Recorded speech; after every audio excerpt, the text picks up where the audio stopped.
সুদর্শক মন্ডলী, আসসালামু আলাইকুম রহমতুল্লাহ। ফজল করিম বফল বাংলা থেকে আপনাদের সকলকে জানাচ্ছি আন্তরিক শুভেচ্ছা। আমার সাথে আছেন আমাদের শ্রদ্ধেয় মোহাম্মদ হাবিবুর রহমান ভাইয়া। আমরা আজকে একটি আহ, ঘটনা নিয়ে, আপনারা জানেন যে এই এই সরকারের আমলে ইউএসএ তে বিভিন্ন আইসের দ্বারা অনেকেই নির্যাতিত হচ্ছে। আমরা নির্যাতনই বলবো, যাদেরকে প্রতিনিয়ত ধরে নিয়ে যাচ্ছে বাংলাদেশি সহ আরো অন্যান্য কমিউনিটির যারা এখানে ছিল আছে, ইভেন তো গ্রিন কার্ডধারী সিটিজেন যারা আছে তাদেরকেও ধরে নিয়ে যাচ্ছে। এতদিন শুধু আমরা বিভিন্ন নিউজে শুনেছি, এখন আমরা অনেক জায়গায় প্রত্যক্ষদর্শীও আমরা এসব ঘটনার। গত সপ্তাহে পার্কার অ্যাভিনিউতে তাকে মসজিদের সামনে আমাদের এক মুরব্বীকেও আইস কয়েকজন ঘিরে ধরে। ওনার উনি সিটিজেন, ইউএস সিটিজেন, তারপর ওনাকে জিজ্ঞাসাবাদ করা হয়। প্লাস ওই জায়গায় আমাদের দুজন বোন গিয়ে তাদেরকে প্রশ্ন করাতে তারা ওখান থেকে চলে যায়। সো আইসের এই ঘটনাগুলো আমাদের কমিউনিটিতে বিভিন্ন ধরনের বিভ্রান্ত তৈরি করছে, মানে ভয়ের কারণ হিসেবে দাঁড়িয়েছে।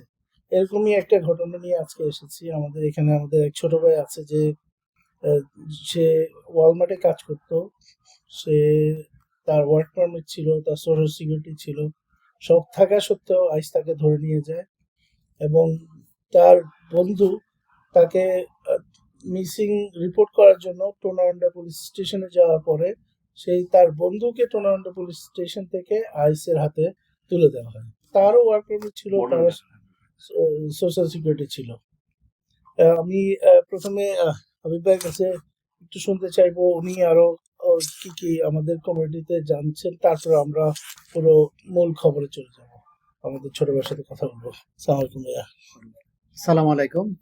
প্রিয় দর্শকবৃন্দ, আপনারা করিম ভাইয়ের কাছে শুনলেন যে আইস এখন আসলে আমাদের কমিউনিটির জন্য একটা বলতে গেলে আতঙ্কের নাম হয়ে দাঁড়িয়েছে।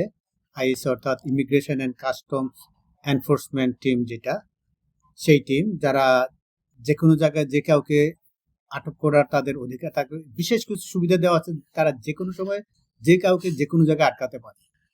এবং সেই জন্য সবাইকে অ্যাডভাইস করা হয়, সবাই অবশ্যই আপনি সিটিজেন হন আর নন সিটিজেন হন, অবশ্যই সাথে আইডি রাখবেন।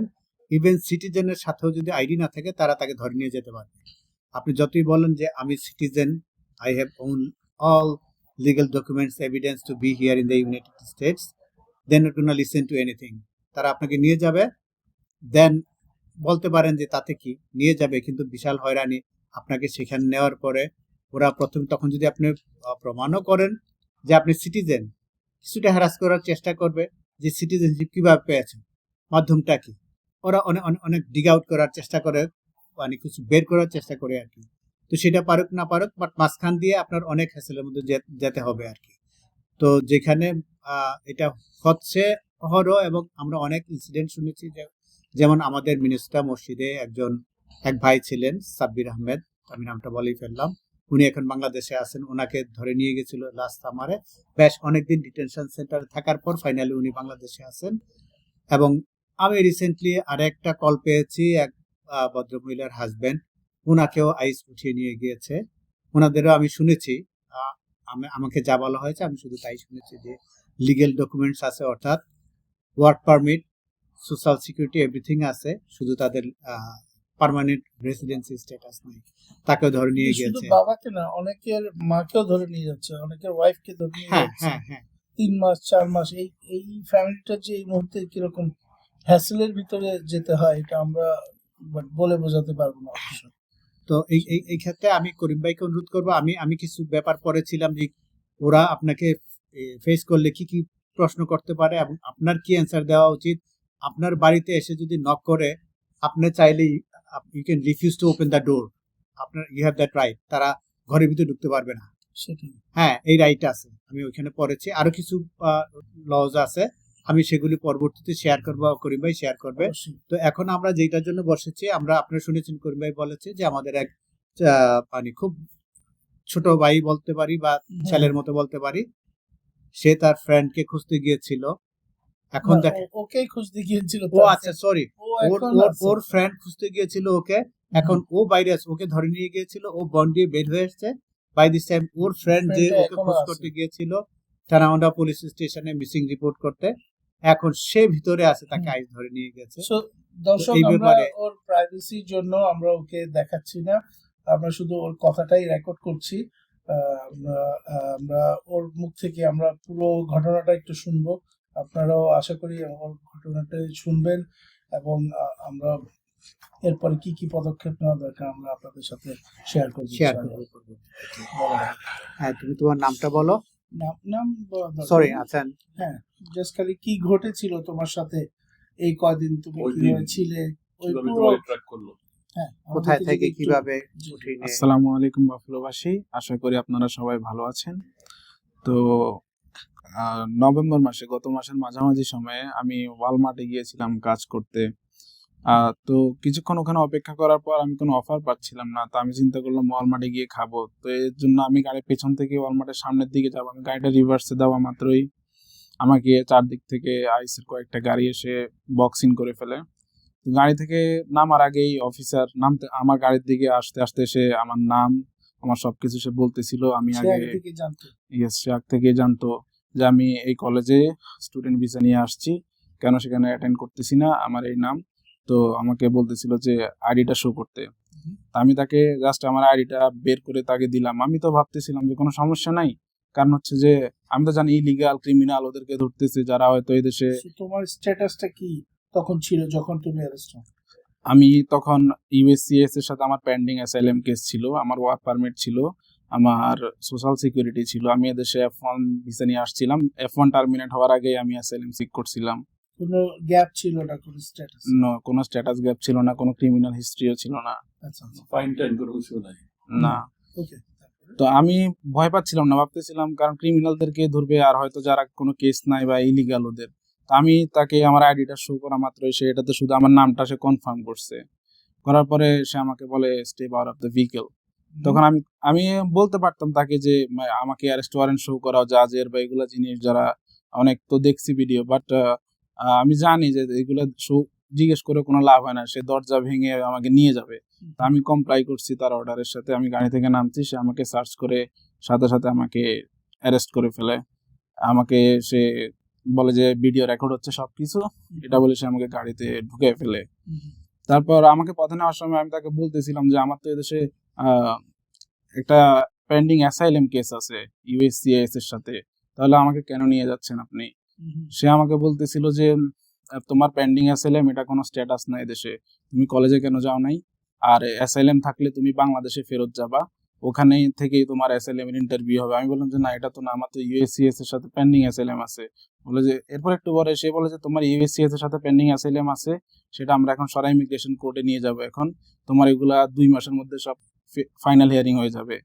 এটা কি আইসের এজেন্টরাই বলতেছে আমাকে যে আমাকে নিয়ে যাচ্ছে, সে আমাকে আইসের ডাউনটাউনে যে অফিসটা আছে দিলওয়ারে, ওটাতে নিয়ে যাচ্ছিল। পথে আমি তার সাথে কনভারসেশনটা হচ্ছিল, সে আমার থেকে ইনফরমেশন নেওয়ার চেষ্টা করতেছিল যে কেন আমি কলেজে অ্যাটেন্ড করতেছিলাম না, আর আমি এক সেমিস্টার অ্যাটেন্ড করে কেন বেরিয়ে গেছি। আমি বলতে ওটা অ্যাভয়েড করার ট্রাই করতেছিলাম। সেটাই, আমি সেটা অ্যাভয়েড করে আমি তাকে বলার চেষ্টা করতেছিলাম যে আমার ইউএসসিএস এর ইন্টারভিউর কি হবে। সে বারবার বলতেছে যে ইউএসসিএস থেকে তোমার কেসটাকে সরাই এখন ইমিগ্রেশন কোর্টে নিয়ে যাওয়া হবে, তুমি ওখানে তোমার সবকিছু অনেক ফাস্ট হয়ে যাবে, তুমি অলরেডি 2 বছর হয়ে গেছে তুমি অ্যাসাইলাম যে ফাইল করছো। ও কি তোমার আশা দিচ্ছে? আশা না, সে এক প্রকার আমাকে ভয় ভীতি এভাবে দেখাচ্ছিল, আর আমার থেকে ইনফরমেশন নেওয়ার ট্রাই করতেছিল সে আমার এগেইনস্ট ইউজ করার জন্য। তো তারপর আমাকে যখন ওখানে নিয়ে গেছে আইসির অফিসে, ওরা আমি তো আধা ঘন্টা ড্রাইভ করে আইসির অফিসে নিয়ে গেছে ডাউনটাউনে ফার্স্টে। তো ওখানে আমার হাতে তখন অনেক কষ্ট হচ্ছিল, সে আমাকে পিছনে হ্যান্ডকাপ পরায় রাখছে। সাধারণত যখন ট্রান্সপোর্ট এরকম নেয় তখন সামনে হ্যান্ডকাপ পরায় দেয় যাতে কষ্ট না হয়। আমি তাকে বলতেছিলাম আমার হাতে ব্যথা করতেছে, সে অনেক টাইটলি সেটা পরায় রাখছে। সে সেটা লুজও করে দিচ্ছে না, আমাকে সামনে এনে দিচ্ছে না। সে বলে যে এটা মাত্র 40 মিনিটের ড্রাইভ, আধা ঘন্টার ড্রাইভ, কোনো প্রবলেম হবে না। তারপর সে আমাকে এমন ভাবে ট্রিট করলো যে তুমি একজন দাগি আছো। সে অনেক বড়, আমার সাথে কম্পেয়ার করলে লাইক সে আমাকে একটা থাপ্পড় দিল, আমি ঘুরে পড়ে যাব। তারপরেও তার কিসের সেফটি রিজন আমি বুঝি না। তো তারপরে আমাকে যখন ওরা ডাউনটাউনে আইসির অফিসে নিয়ে গেছে, বাফেলো ডাউনটাউনে, ওখানে নেওয়ার পর ওরা আমার ফার্স্টে ফিঙ্গারপ্রিন্ট বা এগুলো জিনিস প্রসেস করছে। করার পরে তারা আমার আবার মুখ থেকে ওই যে ব্রেথিলাইজার টেস্ট বা এমন স্যালাইভা স্যাম্পল নিছে। তো এইগুলো নেওয়ার পরে আমাকে একটা রুমে তারা রাইখা দিছে। ওই রুমে আরো অলরেডি 4-5 জন ইন্ডিয়ান, আমাদের একটা বাংলাদেশি ভাই যে ট্যুরিস্ট বিষয়ে আসছিল আমেরিকায়, সে তার ওয়ার্ক প্লেসের পার্কিং লট থেকে তাকে উঠে নিয়ে ফেলছে। সেও ভিজিট ভিসা আসছিল, অ্যাসাইলাম ফাইল করছিল, অ্যাফার্মেটিভ অ্যাসাইলাম ইউএসসিআইএস এর সাথে ছিল তারটাও। তো ওইখানে আরো কয়েকজন ইন্ডিয়ান কিছু ছিল যারা অ্যাড্রেস চেঞ্জ করছে, বাফেলোতে আসছে, আইসে অ্যাপয়েন্টমেন্ট ছিল, ওখান থেকে ধরে নিয়ে গেছে, পারমিশন নিয়ে অ্যাড্রেস চেঞ্জ করছে তারপরেও। তো ওখানে আমাদেরকে 5-6 ঘন্টা রাখি দেওয়া হয়েছে। ওখানে একটা রুমে শুধু বেঞ্চ আছে বসার মতো। তো ওই ইন্ডিয়ান ছেলেগুলা বারবার পানি যাচ্ছিল, ওই আইসের অফিসাররা ডাউন টাউনে তাদের সাথে খুব রুডলি কথা বলতেছিল, তাদেরকে পানি দিচ্ছিল না ঠিক মতো, বলতেছে আমি আসতেছি এই কাজটা সেরে। 15 মিনিট পরে ছোট একটা পানির বোতল দিচ্ছিল, অনেকে খিদা লাগছে সারাদিন খায় নাই, ওরা একটা গ্রানোলা ভাত দিয়ে দিচ্ছিল। তো এরপর 5-6 ঘন্টা ওখানে রাখার পর আমাকে ওরা একজন একজন করে নিচ্ছিল। সামনে ওদের প্রসেসিং এর যে জিনিসটা আছে আমাকে নিচ্ছে তখন একটা রুমে। ওখানে গিয়ে এসে তারা আমাকে অনেকগুলো পেপার দিছে সাইন করার জন্য। তা আমি তোমার কি এক্সপ্লেইন করছে কি পেপারে সাইন করতেছো? সে এক্সপ্লেন বলতে খুবই মিনিমালি বলে দিতেছে যে মানে ইনডাইরেক্টলি, মানে আসল রিজনটা না বলে অন্য রিজন দিয়ে দিয়ে সে আমাকে ট্রিক করার ট্রাই করতেছিল। তো এর মধ্যে একটা ছিল যে সে আমাকে বলতেছিল যে তুমি কি চাও, তো এই হচ্ছে তোমার অ্যারেস্ট ওয়ারেন্ট। অ্যারেস্ট ওয়ারেন্টটা ছিল আইসির অফিসারের পক্ষ থেকে। সো তুমি কি, তোমার হিয়ারিংটা তাড়াতাড়ি হয়ে যাবে, তুমি এখানে সাইন করো। তো আমি এটাতে সাইন করছি, কারণ আমি চাচ্ছিলাম না যে আইসির এখানে দিন থাকতে। আমি ভাবতেছিলাম যে যেহেতু হয়তো যা যা অর্ডার করবে আমাকে রিলিজ করে দেওয়ার জন্য, যেহেতু আমার একটা স্ট্যাটাস আছে দেশে, তো আমি সই করে দিচ্ছি যাতে তাড়াতাড়ি আমার হিয়ারিংটা হয় ওখান থেকে বের হওয়ার জন্য। আর এমনিতে আরো দুই একটা কাগজে সই করাইছে যেগুলো আমি এক্স্যাক্টলি মনে করতে পারতেছিলাম না এখন। তো তারপরে তারা আমাকে রুমে নিয়ে বসাই দিছে। এরপর ওখানে অনেকক্ষণ রাখার পরে আমরা তো ওয়েট করতেছি। আমাকে ধরে নিয়ে গেছে 11টার সময়, বরাবর 11টার দিকেই। তারপর ওখানে তখন বিকাল সন্ধ্যা হয়ে গেছে, 5টা-6টা বাজে তখন। ওরা এই সময় বাতাবিয়া যে ডিটেনশন ফ্যাসিলিটি আছে, বাফেলো ফেডারেল ডিটেনশন ফ্যাসিলিটি, ওখান থেকে 2জন ট্রান্সপোর্টেশন অফিসার যেটা বলে ওদের, তারা আসছে। তারা আসার পরে আমাদেরকে হ্যান্ডকাপ পরানো হয়েছে। তো হ্যান্ডকাপ পরাইছে পেটের মধ্যে, ফার্স্টে চেইন দিয়ে পেটের মধ্যে বাঁধছে। এটার মধ্যেই আবার হাতে হ্যান্ডকাপ পরাই ওই প্যাডের সাথে ওটাকে লাগাই দিছে। তারপর 2 পায়ের মধ্যেও হ্যান্ডকাপের মতো একটা জিনিস যেটা বলে ওটা পরাইছে। এভাবে তারা আমাদেরকে, এরপর একটা ভ্যানে উঠাইছে আমাদেরকে 11 জনকে একসাথে। ওই ভ্যানটায় কোনো জানালা নাই, কিছু নাই, সবকিছু দেখা যায় না, কোনো কিছু, সবকিছু মানে একটা গুদাম ঘরের মতো। ওটার মধ্যে শুধু সিট আছে 11টা সিট। আমাদেরকে ওখানে উঠায়া তারা বাতাবিয়াতে পাঠিয়ে দিচ্ছে। তো এর মাঝখানে অনেকবার রিকোয়েস্ট করছি ফোন বা একটা কল করে জানানোর, যে ফ্রেন্ডস এন্ড ফ্যামিলিজ তারা যদি জানতে পারতো কই আছি তাহলে তারা টেনশন করতো না বা এই বিষয়গুলা। না, এরকম কোনো চান্স আমাদেরকে দেয় নাই। এরপর আমাদেরকে বাতাবিয়াতে নিয়ে গেল ওরা। বাতাবিয়াতে নিয়ে যাওয়ার পরে ফার্স্টে ওরা আমাদের জ্যাকেট গুলো খুলে রাইখে দিয়েছে, যাদের জ্যাকেট ছিল। যাদের অনেক পাতলা হুডি ছিল তাদেরকে বলতেছে ওকে ঠিক আছে, এটা নিউন না, বাট আমি আজকে এদেরকে অ্যালাউ করতেছি। অন্যান্য অফিসারদেরকে, অফিসারটা বলতেছিল যে এদেরকে আজকে অ্যালাউ করি আমরা হুডি গুলোতে, আর জ্যাকেট ওয়ালা গুলো রাইখে দিই। তা আমাদেরকে একটা রুমে রাইখে দিছে, ওই যে আগের রুমটার মতোই সেম, শুধু বেঞ্চ আছে ওখানে স্টিলের।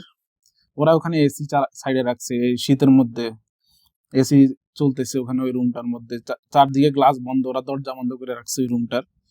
তো আমার অনেক ঠান্ডা লাগতেছিল, সবারই অনেক ঠান্ডা লাগতেছিল ওই রুমে। ওখানে গিয়ে আমাদেরকে কিছু স্ন্যাক্স দিছে ওরা, পানি, একটা চিপস আর ব্রেড, এগুলা জিনিস তো তখন আর খাওয়ার মতো মুড নাই। তো এগুলা যেটুক পাইছি খাইছি। খাওয়ার পরে ওরা ওখানে 2-3 ঘন্টা এই রুমের মধ্যে বসায় রাখছে, একজন একজন করে ডাকি, ওরা স্লোলি কাজ করে। ওরা অনেকজন অফিসার ছিল ওখানে ওই ফ্যাসিলিটির, 10-12 জন তো অ্যাটলিস্ট। বাট ওরা গল্প করে, কথা বলে, কি কি করে ওরা ওরা আধা ঘন্টা পর পর একজন একজন করে মানে ডাক দিয়ে এভাবে মানে স্লোলি কাজ করতেছে, যাতে মানুষকে একটা মেন্টালি টর্চার করা যায়। ততক্ষণ ওই রুমটার মধ্যেই রাখছে। তারপর একজন একজন করে আমাদের যে বিলঙ্গিং গুলো বা এগুলার যে একটা প্রসেসিং আছে, এগুলা প্রসেসিং করছে। করার পরে সেম একসাথে এই সেম রুমের মধ্যে আর 2টা রুম আছে, এই রুম থেকে নিয়ে জাস্ট ওই রুমে রাখছে, আবার ওখানে 2-3 ঘন্টা ওভাবে। তো ওই রুমে এভাবে অপেক্ষা করার পর অনেকে ফ্লোরে ঘুমাইছিল। ওই রুমটার ক্যাপাসিটি কত আমি জানি না, বাট আমার মনে হয় 10 জনের বেশি ক্যাপাসিটি হওয়ার কথা না। ছিল। বাট ওখানে কখনো কখনো 18 জন, কখনো কখনো প্রায় 30 জনের কাছাকাছি ওই রুমে ছিল। তো রাত হয়ে গেছে, এত রাত, মানুষ তো ঘুমাবে, বসার জায়গাই তো নাই, তো মানুষ ফ্লোরের মধ্যে শুয়ে আছে ঠান্ডার মধ্যে, কোনো জ্যাকেট নাই, কোনো কিছু নাই, ঠান্ডা, অনেক ঠান্ডা লাগতেছিল। তো তারপরে আমাদেরকে একজন একজন করে ডাকতেছিল ওরা গোসল করানোর জন্য। তো গোসল করানোর জন্য ওখানে নিচে, তো ওখানে বলে যে অফিসার একজন দাঁড়ায় আছে, সে বলে যে সবকিছু খুলে ফেলো, কোনো কিছু রাখতে পারবে না, ওভাবে গোসল করা লাগবে। কোনো কিছু সে পড়তে দিচ্ছিল না, যে আন্ডারওয়্যারটা ছিল সে বলতে সেটাও খুলতে তার সামনে, সে সরেও না, সে ওখানে দাঁড়ায় আছে। তো এভাবে সে গোসল করতে হয়েছে। ওখানে গোসল করার পরে তারা আমাদেরকে বলা, জেলের যে কাপড়গুলো দেওয়া হয়, 2টা টি শার্ট, 2টা শর্ট প্যান্ট, আর ওই যে নীল রঙের যে ড্রেস আছে, ওটা পরাইছে। পরাইয়া আর একটা ব্যাগ দিছে, ওটাতে একটা পাতলা কম্বল ছিল, বিছানা চাদর ছিল, বালিশ ছিল, আর কিছু থাকার মতো জিনিস যেমন ব্রাশ বা টুথপেস্ট, এগুলা দিছে। দিয়া আবার এই সেম দেখতে যে আর থার্ড রুমটা আছে ওটাতে পাঠিয়ে দিছে, ওইটাতে সকাল পর্যন্ত রাখছে, সারা রাত ওখানে। তো ওখানে 17-18 জন ছিল তখন, কিন্তু 17-18 জনের শোয়ার কোনো জায়গা ওখানে নাই ফ্লোরে। বাথরুম ইউজ, একটা প্রতিটা রুমে একটা করে বাথরুম আছে। এই বাথরুম বলতে ওপেন, লাইক একটা ওয়াল দেওয়া আছে, এরকমই। তো 17-18 জন মানুষ, ওখানে সবার জায়গা নাই, তো কেউ বসে আছে, তো কেউ শুয়ে আছে ফ্লোরের মধ্যে, ওদের বিছানা চাদর গুলো বিছায়। ঠান্ডা, প্রচুর ঠান্ডা, এখনো কোনো জ্যাকেট দিচ্ছে না। আমি এর আগে কয়েকবার অফিসারদেরকে ডেকে রিকোয়েস্ট করতেছিলাম একটা জ্যাকেটের জন্য, ওখানে কিন্তু জ্যাকেট আছে, কিন্তু ওরা আমাদেরকে সেটা দিচ্ছিল না। অফিসাররা অনেক রুড বিহেভ করতেছিল, নট ইয়েট বলতেছিল, এরপর কিছু রিকোয়েস্ট করলে এসে ঠাস করে দরজাটা লক করে দিতেছিল ওরা।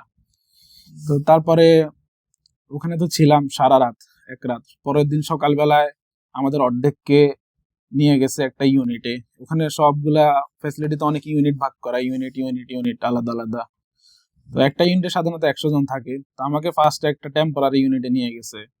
তো ওই টেম্পোরারি ইউনিটটা হচ্ছে যে ওই ইউনিটে যে আমাকে যে জায়গায় রাখছে ওখানে কোনো বেড নাই, ওটা ফ্লোরের মধ্যে ওরা এক্সট্রা মানুষ রাখতেছে, এক্সট্রা বেড দিয়ে, বেড কি ওই যে একটা জাস্ট একটা প্ল্যাটফর্ম ফ্লোরের উপর বিছানো। তো ওখানে বেড রেডি করছি, রেডি করে তো ওখানে আমি মনে হয় আনুমানিক 2-3 দিন ওখানে ছিলাম। তো এখনো পর্যন্ত ফ্যামিলির সাথে কোনো কন্টাক্ট বা কারোর সাথে কন্টাক্ট করার কোনো ব্যবস্থা হয় নাই। এর 3 দিন পরে আমাদেরকে পিন দিছে একটা, যাতে আমি ফ্যামিলির সাথে কথা বলতে পারি। তো ওখানে 2-3 মিনিট সর্বোচ্চ ফ্রিতে কথা বলা যায়, এরপরে কেউ একজন টাকা ঢুকানো লাগে। এখন কার নাম্বার নিব? আমি ঢুকার সময় আমার ফ্রেন্ডের নাম্বার নিয়েছিলাম ফোন থেকে, ওরা একবার সুযোগ দেয় যে কারো নাম্বার নিবা কিনা। তো আমি ভাবছি আমার ফ্রেন্ড যেহেতু আছে, আমার আর কারো নাম্বার লাগবে না, আমি আর কারো নাম্বার নেই। তা আমি কিন্তু কিন্তু একটু পরে মানে আমি যখন প্রসেসিং এ ছিলাম শেষ দিকে, প্রথম দিনের রাতের, তখন আমি আমার ফ্রেন্ডকে ওখানে প্রসেসিং এ দেখছি। তা আমি তো তখন আমার মাথা একদম ঘোলা গেছে যে আমি তো আর কারো নাম্বার নেই, ও এখানে, তাহলে আমার জিনিসপত্র সবকিছুতে হেল্প করবে কে এখন?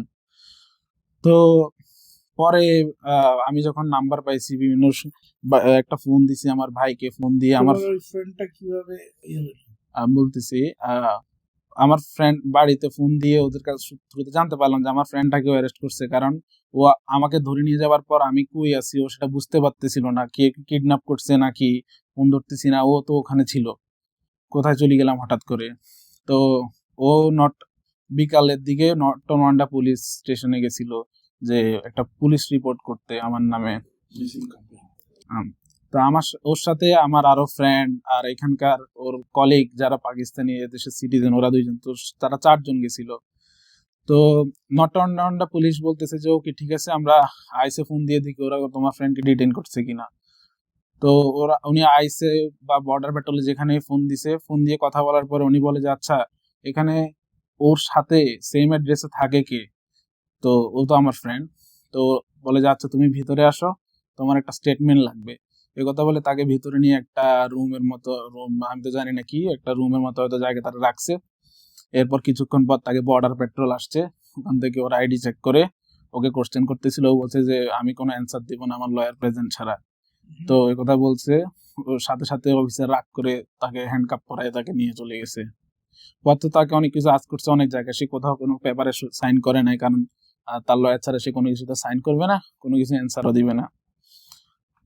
তো আমি তো 2-3 দিন পরে যে আমি যে পিন পাইছিলাম, আমি তা দিয়ে আমার ভাইয়ের সাথে 2 মিনিট কথা বলে আমি অন্যান্য ফ্রেন্ড গুলার নাম্বার ওকে বলছি ম্যানেজ করতে, ফেসবুক থেকে, ইনস্টাগ্রাম থেকে। তো ম্যানেজ করে তো যোগাযোগ চালাচ্ছিল। তা আমি 3 দিন পরে পিন পাইছি ফোন দেওয়ার জন্য। তা আমাকে পরের দিন এরা ট্রান্সফার করে দিছে আরেক ইউনিটে। তো ইউনিট ট্রান্সফার করে পিনটা আবার বন্ধ হয়ে গেছে, 1 সপ্তাহ আবার পিন বন্ধ, 1 সপ্তাহ আবার কোনো কন্ট্যাক্ট করতে পারি নাই। তা আমার এর মধ্যে আমার কোনো লয়ার নাই, আমি কি করব কিছুই তো বুঝতেছিলাম না।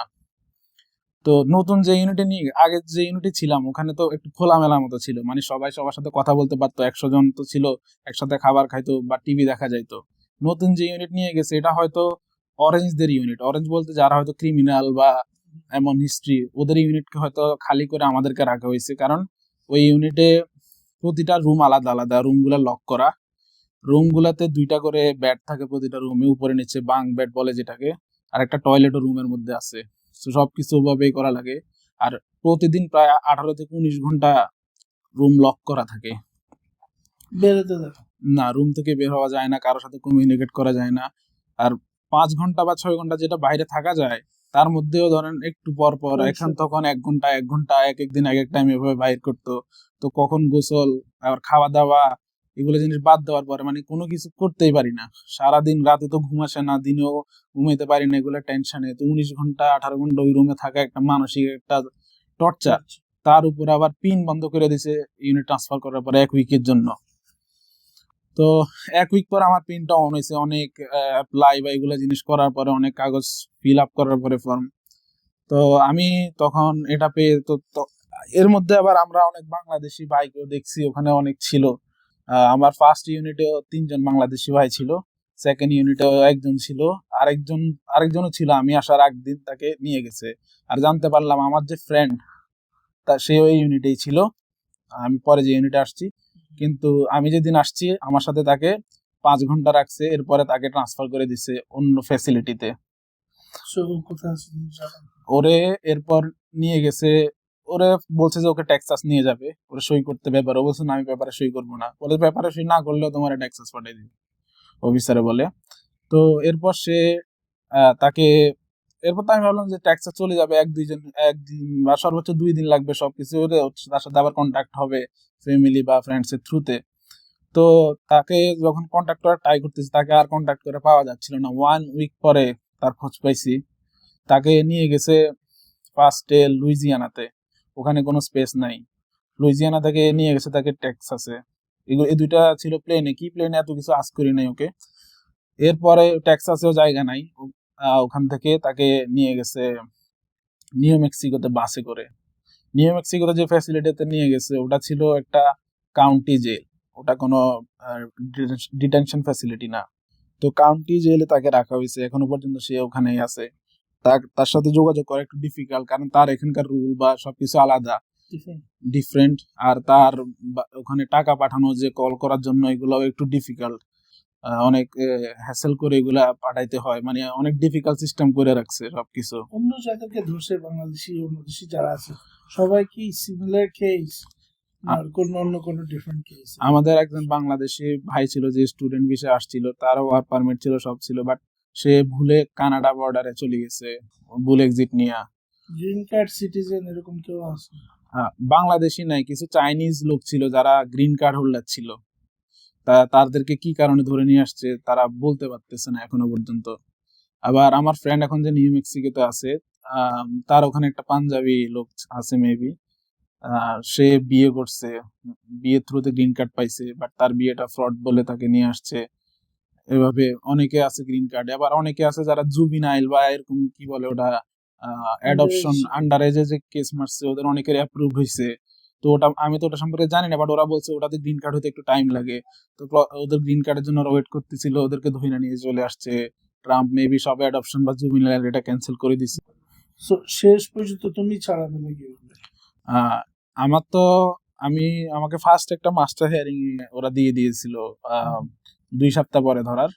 তো মাস্টার হিয়ারিং এ গিয়ে, মাস্টার হিয়ারিং এর দিন আমার ফ্যামিলি বা ফ্রেন্ডস আমার একটা লয়ার হায়ার করছে। একটা ইন্ডিয়ান লয়ার, সে শুধু বন্ডের জন্য, তো সে বন্ডের জন্য অ্যাপ্লাই করছে, একজন স্পন্সর ছিল আমাদের বাংলাদেশি, সে স্পন্সর করছে।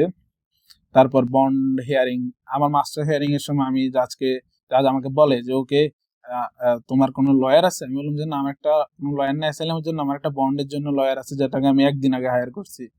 তো বলে যে ওকে, তোমার বন্ডের লয়ার আছে, বাট আমি তোমার বন্ডের ডেট এগুলোর জন্য ওয়েট করবো না, তোমার অ্যাসাইলাম কেস আমি কন্টিনিউ করবো তোমার 18 তারিখে next master hearing, basically 2 weeks পর, তখন তুমি লয়ার নিয়ে আসবে মাস্ট। তা আমি বললাম, এগুলো সে অনেক কিছু বলছে, রাইটস টাইটস গুলো বলার পর আমি তাকে বললাম যে আমি রিকোয়েস্ট করতেছিলাম তারে যে মানে আমার বন্ড হিয়ারিং এর কিছু ভালো দিন পরে যাতে আমার ডেটটা পরে মাস্টার হিয়ারিং এর, তাহলে আমি একটু, যদি বন্ডটাও না হয় আমি একটা ভালো লয়ার হায়ার করতে পারবো। ডিটেনশন ফ্যাসিলিটি থেকে তো কোনো ভালো লয়ার কেস নিচ্ছিল না, আমি কয়েকজনের সাথে কথা বলছিলাম। তো সে বলে যে না, আমি তোমার এটার জন্য ওয়েট করব না, আর তুমি যদি লয়ার না নিয়ে আসো বা অ্যাসাইলাম এ যে মারছো ওইটার I-589টা তোমার নাই, ওটা তুমি দেওয়া লাগবে নেক্সট হিয়ারিং, মাস্টার হিয়ারিং। ওটা যদি না নিয়ে আসতে পারো, নতুন একটা ফিল আপ না করো, আমি তোমাকে রিমুভ করে দেবো। তো আমি এর আগে ডিপোর্টেশন অফিসারের সাথে কথা বলছি, সে জানে আমার অ্যাসাইলাম এর রিসিপ্ট নাম্বার, সে আমাকে দিছিল সেটা, কিন্তু তারা আমার I-589টা আমাকে দিচ্ছিল না, যেটা আমি ফিল আপ করছি অ্যাসাইলাম এর অ্যাপ্লিকেশন। ওরা শুধু বারবার মানে আমি বলতেছিলাম আমার কোনো লয়ার নাই, আমার এই কাগজটা লাগবেই মাস্ট। ডিপোর্টেশন অফিসার কোনো হেল্প করতেছিল না এই ব্যাপারটা নিয়ে।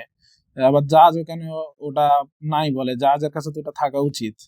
আমার মনে হয় ওরা এটা একটা ট্র্যাপ, যে আমি আগের বার কি দিয়ে অ্যাসাইলাম মারছি, এখন আবার নতুন করে ফিল আপ করলেও ইনফরমেশন গুলো ম্যাচ আপ হয় কিনা, কোনো কিছু যদি ইনকনসিস্টেন্সি থাকে ওটা দিয়ে ডিনাই করে দিতে পারবে ইজিলি, বিপদে ফালানোর জন্য এটা করতেছিল তারা।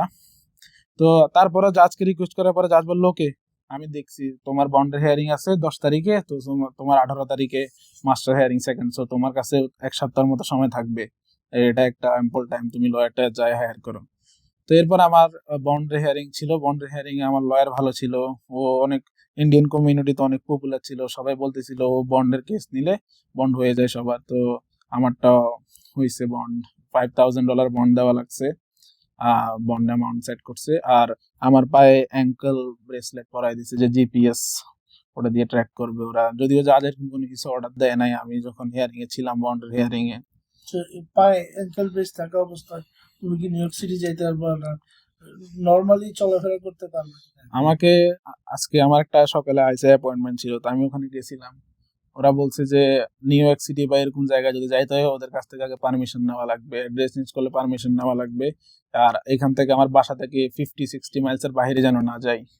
সো এই পরিস্থিতি কি তুমি কি আবার আগের জীবনে ফিরে আসতে পারবে? লাইক তোমার ওয়ার্ক পারমিট সোশ্যাল তো এখনো আছে, তুমি কি কাজে ফিরে যেতে পারবে?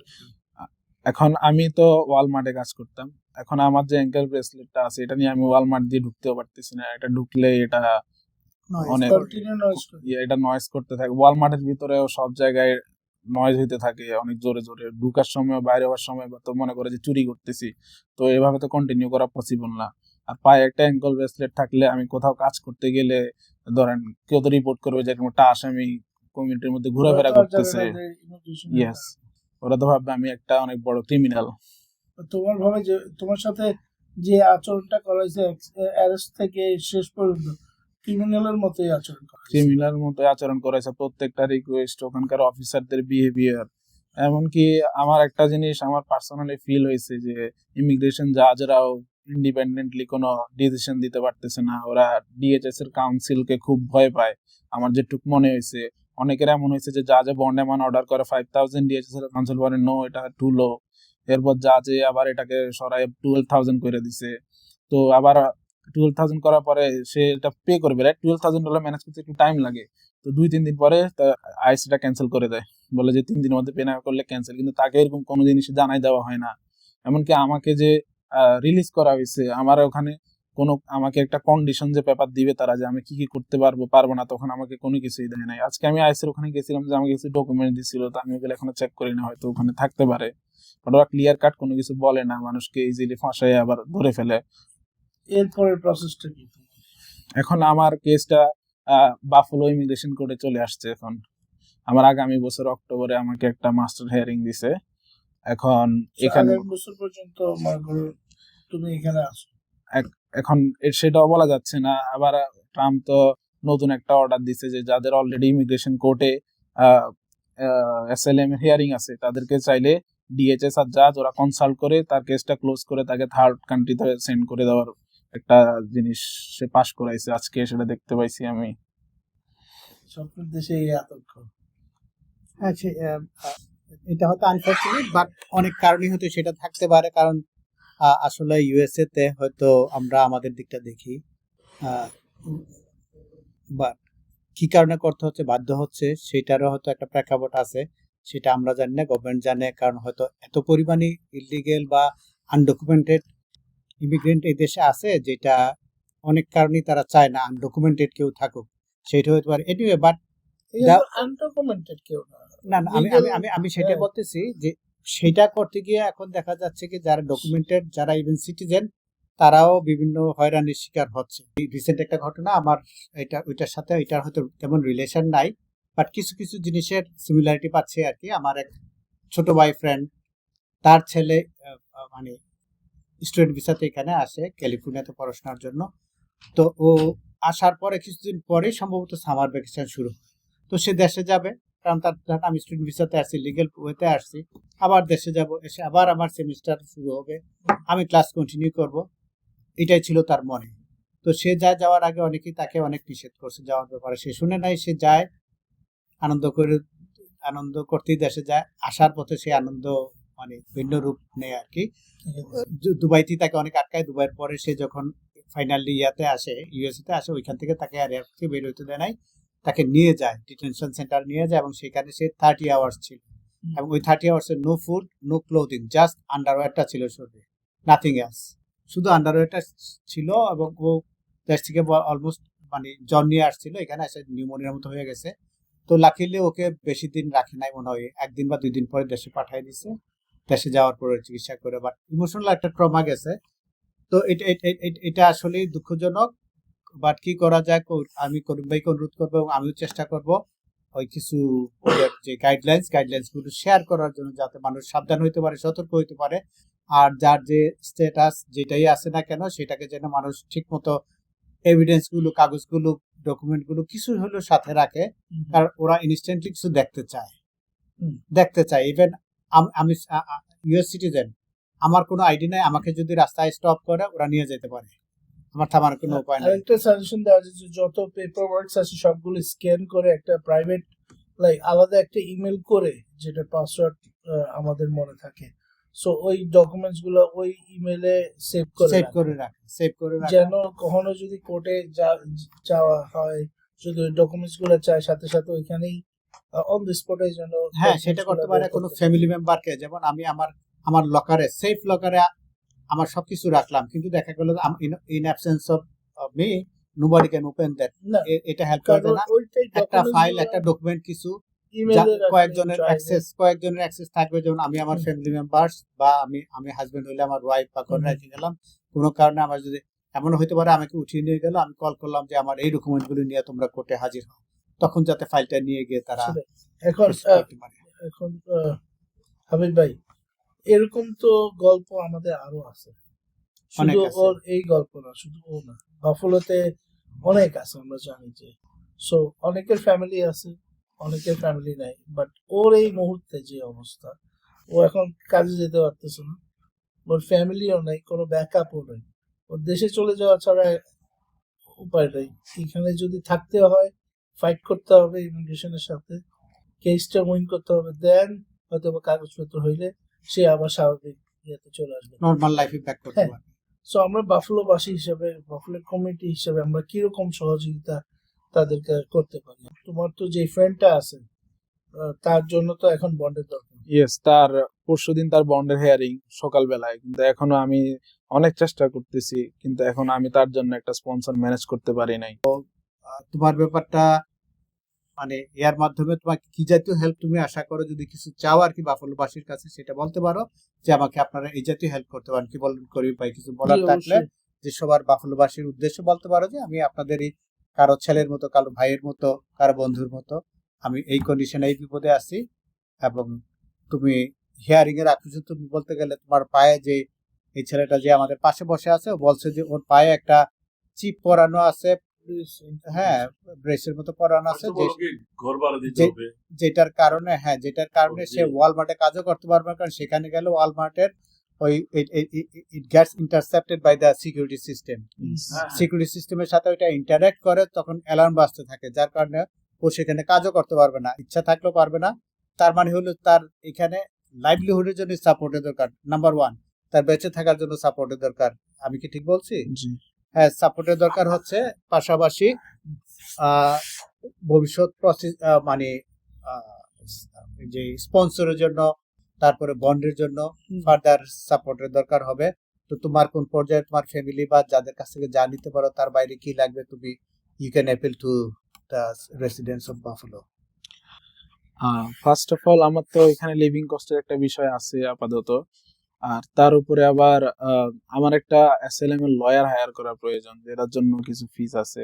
এগুলা জিনিস তো এটা আমার অ্যামাউন্ট কিরকম হতে পারে? নরমালি অ্যাসাইলাম লয়ার গুলো $7,000 এর মতো চার্জ করে। বাট এটার বাইরে সবচেয়ে ইম্পর্টেন্ট যে জিনিসটা আমার কাছে এই মুহূর্তে, সেটা হচ্ছে আমার ফ্রেন্ডকে বের করে আনা। কারণ আমরা তো একসাথে ছিলাম এত বছর ধরে, সে আমাকে হেল্প করতে গিয়ে সে এখন আটকায় গেছে ওখানে। তার একটা স্পন্সর, এটা অনেক বেশি ইম্পর্টেন্ট আমার জন্য। আর তার বিশেষ করে তোমার কাইন্ড অফ একটা মোরাল অব্লিগেশন, Yes. বিকজ সে তোমার জন্যই বিপদের মধ্যে আছে। আর ও অনেক কষ্ট পাইছে সবকিছুতে। আমার তো প্রসেসিং এ 1 নাইট রাখছে, ওরে 3 নাইটস রাখছে প্রসেসিং এ, ওই যে ওই রুম গুলাতে। তারপর আবার সে এত ট্রাভেল, এত জায়গায় তার নিচে, ওখানে ওখানে এখানে, তার উপর অনেক মেন্টাল স্ট্রেস যাচ্ছে। তার ফ্যামিলির কন্ডিশনও খুব একটা তো ভালো না, সেটা তো বলাই বাহুল্য। তো আপনারা যদি, আমার কাছে ফার্স্ট অনুরোধ হচ্ছে ওটাই, যে একটা স্পন্সর। আমরা দর্শকদের কাছে অনুরোধ করব, আপনারা যদি কেউ এই ব্যাপারে সহযোগিতা করতে চান আপনাদের নিজের তরফ থেকে, যে স্পন্সরটা পরশুদিন, এটা রাইট? পরশুদিন মানে পরশুদিন সকালে 16-17 তারিখে, ওয়েডনেসডে। হ্যাঁ 17 তারিখেই দরকার। তো কালকের ভিতরে আমাদের এই স্পন্সরটা জোগাড় করতে হবে। আপনারা আমার ফোন নাম্বার, বাফেলো বাংলার ফোন নাম্বারে কল করতে পারবেন, 716-427-8524 নাম্বার। যারা আছেন, যারা শুনছিলেন, যারা দেখছিলেন এতক্ষণ, আমরা আপনাদের কাছে আকুল আবেদন জানাবো। আমরা চেষ্টা করব আমাদের পার্সোনাল তরফ থেকে, যদি হয় ওকে, আর যদি না হয় আপনারা আমাদের সাথে যোগাযোগ করুন। আমরা চাই যে আগামীকালকের ভিতরে আপনাদের থেকে কোনো একটি রেসপন্স পাবো তার বন্ধুর জন্য, যে বন্ধু এই বন্ধুকে খুঁজে পাওয়ার জন্য সে টোনারন্ডা পুলিশ স্টেশনে গিয়েছিল, সেই স্টেশনে গিয়ে আইসের হাতে সে অ্যারেস্ট হয়। এখন সেই বন্ধুরই আকুল আবেদন তার বন্ধুকে যেন বন্ডে ছাড়িয়ে আনার জন্য। আর আপনাদের যে যেভাবে পারেন, আমরা বলবো না যে এইটা দিতে হবে ওইটা দিতে হবে, তার মেন্টাল সাপোর্টের জন্য যদি এসে তার সাথে কথা বলতে চান আমাদের সাথে যোগাযোগ করবেন। আমরা তার প্রাইভেসির জন্য তার কোনো ইনফরমেশন এই মুহূর্তে আমরা অনলাইনে দিচ্ছি না। আপনারা যদি একান্তই আপনারা যোগাযোগ করতে চান ওর সাথে, আমাদের সাথে যোগাযোগ করলে আমরা ওর সাথে কানেক্ট করে দিব।